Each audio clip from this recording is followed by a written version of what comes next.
Bismillahirrahmanirrahim. Assalamualaikum warahmatullahi wabarakatuh. Anak-anakku semuanya. Di sini Pak Guru nanti diberi jadwal untuk MPLS dengan materi pengenalan dan dampak penggunaan teknologi informasi.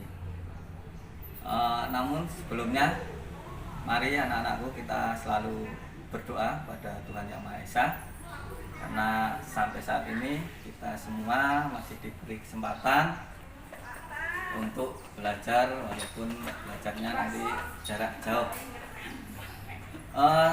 Sebelumnya saya juga mengucapkan selamat pada kalian semua, dimana kalian sekarang sudah naik ke jenjang yang lebih tinggi, yaitu tingkat SMP. Selamat untuk itu, kalian diterima di SMP tercinta, SMP kebanggaan kita semua, yaitu SMP Negeri 1. Kemudian di sini Pak Guru juga mau memperkenalkan diri dulu. Nama saya Mei Istiawan. Saya biasa kalau mengajar itu mengajar bahasa Jawa. Nanti kalau ada pelajaran bahasa Jawa ketika di kelas mungkin saja nanti saya mengajar, namun juga ada guru yang lain. Jadi nanti mungkin bisa ketemu, mungkin tidak. Lanjut saja.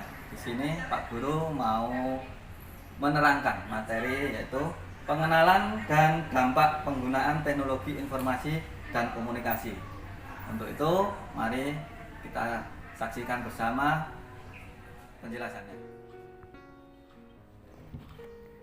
Pengenalan dan dampak penggunaan teknologi informasi dan komunikasi.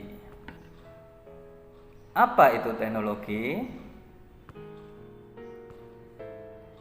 Teknologi adalah keseluruhan sarana untuk menyediakan barang-barang yang diperlukan bagi kelangsungan dan kenyamanan hidup manusia. Itu menurut Kamus Besar Bahasa Indonesia atau disingkat KBBI. Kemudian contohnya yaitu berupa TV, HP, perangkat komputer, sepeda, mobil, dan lain sebagainya. Apa itu informasi? Informasi sama dengan pemberitahuan, kabar atau berita tentang sesuatu. Kemudian yang dimaksud komunikasi yaitu pengiriman dan penerimaan pesan atau berita antara dua orang atau lebih, sehingga pesan yang dimaksud dapat dipahami.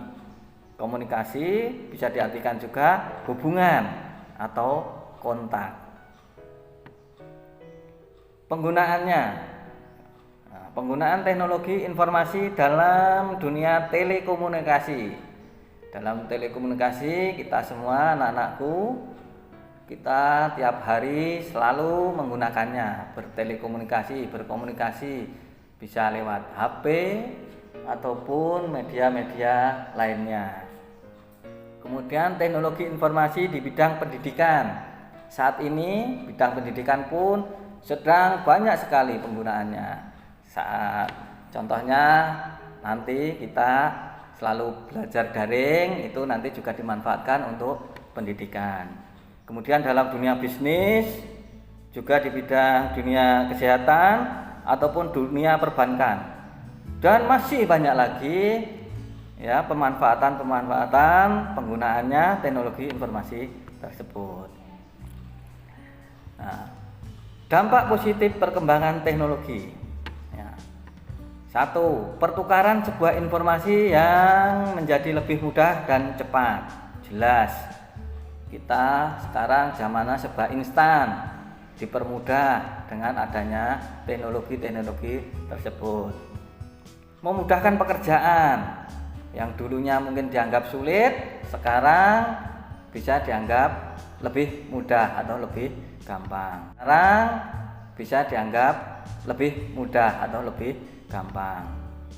Pekerjaan yang dapat dilakukan oleh satu orang menjadi lebih efektif dan efisien.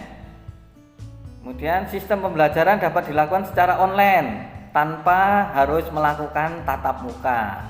Nah, seperti ini kita tidak ketemu langsung. Jadi mungkin anak-anakku semua sekarang baru di rumah, sedang sama-sama mengikuti pembelajaran. Kemudian juga ada dampak negatifnya, jelas itu. Perkembangan teknologi itu banyak juga dampak negatifnya.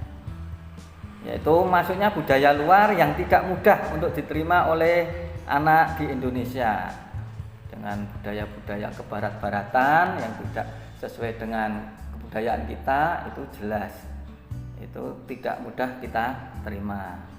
Kemudian nomor 2, penggunaan gadget yang berlebih dan akhirnya dapat merusak perkembangan otak pada anak. Nah, sekarang mungkin kalian bisa lihat di sekitar anak-anakku semua, mungkin adik-adik kalian sendiri atau mungkin bahkan kalian ya, bangun tidur megangnya gadget, HP, Android. Kalau sudah asik itu lupa dengan pekerjaan-pekerjaan yang seharusnya harus dikerjakan. Kurangnya orang-orang bersosialisasi karena fokusnya selalu pada teknologi, jadi menjadi malas. Nah, tinggal rebahan di atas tempat tidur, kasur, ya lupa akan keluar. Tahu-tahu sudah sore, sudah malam, bahkan lupa makan, itu jelas. Kemudian nomor 4, meningkatnya penipuan dan juga kejahatan cyber. Ya, itu kejahatan cyber. Jadi penipuan-penipuan mulai dari kadang dapat WA atau SMS. Selamat, nomor Anda mendapatkan bla bla bla bla bla, hubungi ini. Lah, ternyata itu semua adalah hoax. Nomor 5 yaitu cyberbullying atau pembulian, dibully. Nah, itu di media massa, di media-media sosial itu sering sekali ya, saling menebar fitnah, membuli sana, membuli sini, belum tentu kebenarannya. Kemudian banyaknya konten negatif yang berkembang pesat. Ya, ini jelas ini. Kalian saya wanti-wanti jangan sampai membuka konten-konten negatif yang bertebaran di dunia maya. Fitnah, konten-konten negatif yang bertebaran di dunia maya. Fitnah dan juga pencemaran nama baik secara luas. Nah, itu tadi sedikit saya singgung masalah bullying, termasuk di dalamnya itu jadi memfitnah sana, memfitnah sini. Ya, menjauhkan yang dekat. Nah, itu nomor 8 antaranya menjauhkan yang dekat.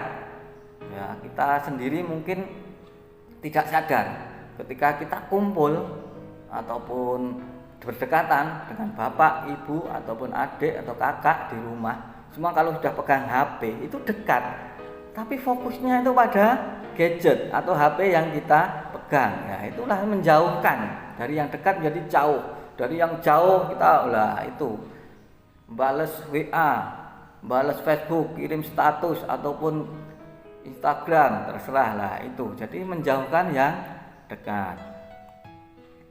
Kemudian nomor 9, mengabaikan tugas dan juga pekerjaan. Nah, setelah itu karena terlenanya itu semua pekerjaan jadi terbengkelai. Kemudian juga membuang-buang waktu untuk hal yang tidak berguna. Nah, itu termasuk bahaya kecanduan berinternet. Nah, dengan semuanya itu lupa akan belajar. Itu menyebabkan penurunan prestasi belajar dan juga kemampuan bekerja seseorang dan sebagainya. Semua itu tadi sedikit pemaparan yang saya paparkan. Masih banyak kekurangan, mungkin nanti sambil jalan kita belajar. Untuk itu saya akhiri saja. Banyak kata, banyak salah yang saya terucap, mohon dimaafkan. Matur nuwun. Wassalamualaikum warahmatullahi wabarakatuh.